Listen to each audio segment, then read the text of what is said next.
আসসালামু আলাইকুম রহমতুল্লাহ।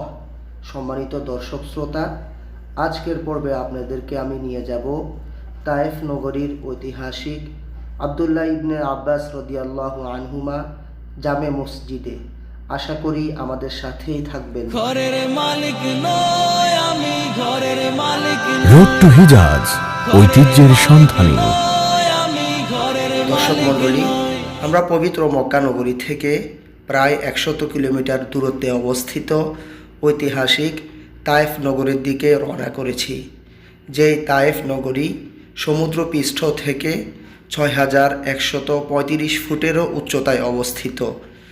রাসূলুল্লাহ সাল্লাল্লাহু আলাইহি ওয়াসাল্লাম তার জীবদ্দশায় সর্বমোট দুবার তায়েফ সফর করেছেন বলে ইতিহাসবিদরা মত প্রকাশ করেছেন।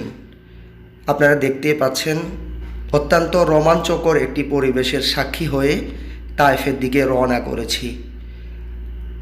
আজকের এই পর্বে তায়েফ নগরীর ঐতিহাসিক আবদুল্লাহ ইবনে আব্বাস রাদিয়াল্লাহু আনহুমা মসজিদের সাথে আমরা পরিচিত হব। দর্শক, আমি নিশ্চিত হজ এবং উমরা সফরের প্রাককালে তায়েফ নগরী আসলে আপনি এর সৌন্দর্যে বিমোহিত হবেন, মুগ্ধ হবেন। দেখতেই পাচ্ছেন পাহাড়ের সাথে মেঘের লুকোচুরি, মেঘ যেন আমাদেরকে হাতছানি দিয়ে ডাকছে। আপনারা যারা তায়েফ নগরীর প্রথম পর্বটি মিস করেছেন, যে পর্বে আমি রাসূলুল্লাহ সাল্লাল্লাহু আলাইহি ওয়াসাল্লামের রক্তাক্ত হয়ে পড়ে থাকা আঙ্গুর বাগান, মসজিদে আদ্দাস, মসজিদে মাদহুন, মসজিদে রাসূল এবং কথিত বুড়ির বাড়ি দেখিয়েছিলাম, আই বাটনে ক্লিক করলে সেই ভিডিওর লিংক পেয়ে যাবেন ইনশাআল্লাহ। প্রিয় দর্শক, আপনারা দেখতেই পাচ্ছেন, এটি হচ্ছে আবদুল্লাহ ইবনে আব্বাস রাদিয়াল্লাহু আনহুমা কমপ্লেক্সে প্রবেশের প্রধান ফটক। যেই কমপ্লেক্সের মধ্যে আবদুল্লাহ ইবনে আব্বাস রাদিয়াল্লাহু আনহুমার লাইব্রেরি, ওনার কবর, 12 জন সাহাবায়ে কেরামের কবর এবং ওনার মসজিদ রয়েছে। আপনারা দেখতে পাচ্ছেন আবদুল্লাহ ইবনে আব্বাস রাদিয়াল্লাহু আনহুমা মসজিদের চারপাশ। আমরা সন্ধ্যার পরে রাতের আলোতে আপনাদেরকে দৃশ্যটি দেখাচ্ছি। আর এই পাশে দেখতে পাচ্ছেন, এটি হচ্ছে মসজিদে প্রবেশের প্রধান দরজা, যে দরজা হয়ে আপনি সহজেই ভিতরে প্রবেশ করতে সক্ষম হবেন। দর্শক, আমি এখন দাঁড়িয়ে আছি আবদুল্লাহ ইবনে আব্বাস রাদিয়াল্লাহু আনহুমা লাইব্রেরির ঠিক সামনে, কিন্তু রাতের বেলা এখানে প্রবেশ করার সুযোগ নেই। দিনের বেলা এতে প্রবেশের সুযোগ থাকলেও এখানে কর্তৃপক্ষ ফটো তোলা কিংবা ভিডিও করা নিষিদ্ধ করেছেন। পাঠাগারের ঠিক বাম পাশেই আপনারা দেখতে পাচ্ছেন, এটি হচ্ছে মসজিদে প্রবেশের অপর দরজা।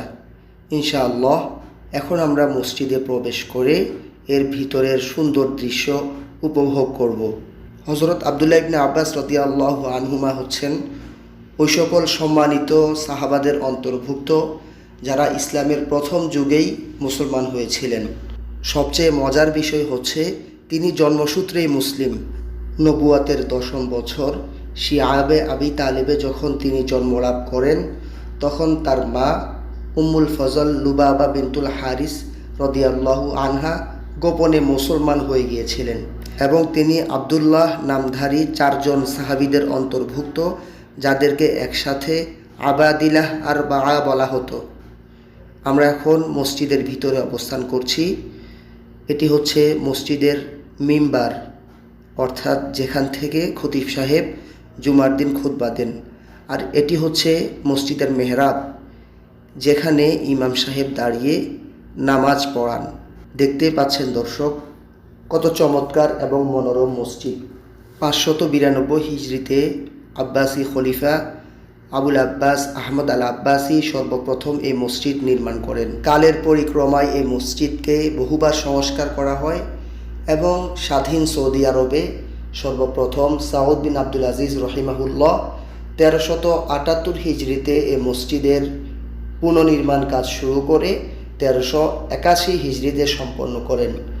তৎকালীন 19 মিলিয়ন সৌদি রিয়াল ব্যয়ে এই মসজিদটি পুনর্নির্মাণ করা হয়, যেটিতে বর্তমানে 11,300 পুরুষ এবং 1000 মহিলা মুসল্লি একসাথে নামাজ আদায় করতে পারেন।